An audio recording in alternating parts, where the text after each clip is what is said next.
ఒక్కసారి ఆలోచించండి మిత్రులారా. గతంలో ఆరోగ్యశ్రీ అంటే మనకి గుర్తుకొచ్చేది వైఎస్ రాజశేఖర రెడ్డి గారు.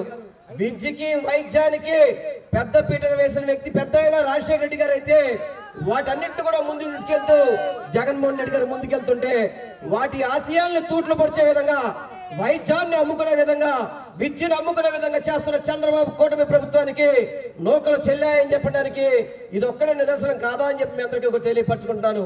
అనేక కార్యక్రమాలు గతంలో సంక్షేమ పథకాలు చూసుకుంటే కనుక అమ్మ ఒడి దగ్గర నుంచి రాజశేఖర రెడ్డి గారు ఫీజు రియంబర్స్మెంట్ చెప్పని పెద్ద పిల్లలకి ఇస్తే, చిన్న పిల్లల దగ్గర నుంచి అమ్మ ఒడి అని చెప్పని ప్రారంభించిన వ్యక్తి జగన్మోహన్ రెడ్డి గారు.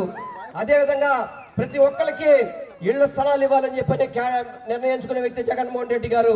అదేవిధంగా వైద్యం ప్రతి వాళ్ళకి కూడా ఉచితంగా అందే విధంగా ఉచిత మెడికల్ కాలేజీలు కట్టిస్తుంటే వాటిని ప్రైవేటు పరం చేసి కోట్ల రూపాయలకు అమ్ముకోవడానికి కూటమి ప్రభుత్వం చేస్తున్న కుతంత్రాల్ని మనందరం తిప్పికొట్టాలని చెప్పి తెలియపరచుకుంటూ ఇంత చక్కగా తక్కువ సమయంలోనే మన జిల్లా తరఫున వేలాది మంది తరలి వచ్చినందుకు మీ అందరికీ కూడా పేరు పేరు ధన్యవాదాలు తెలియపరచుకుంటూ సెలవు తీసుకుంటున్నాను.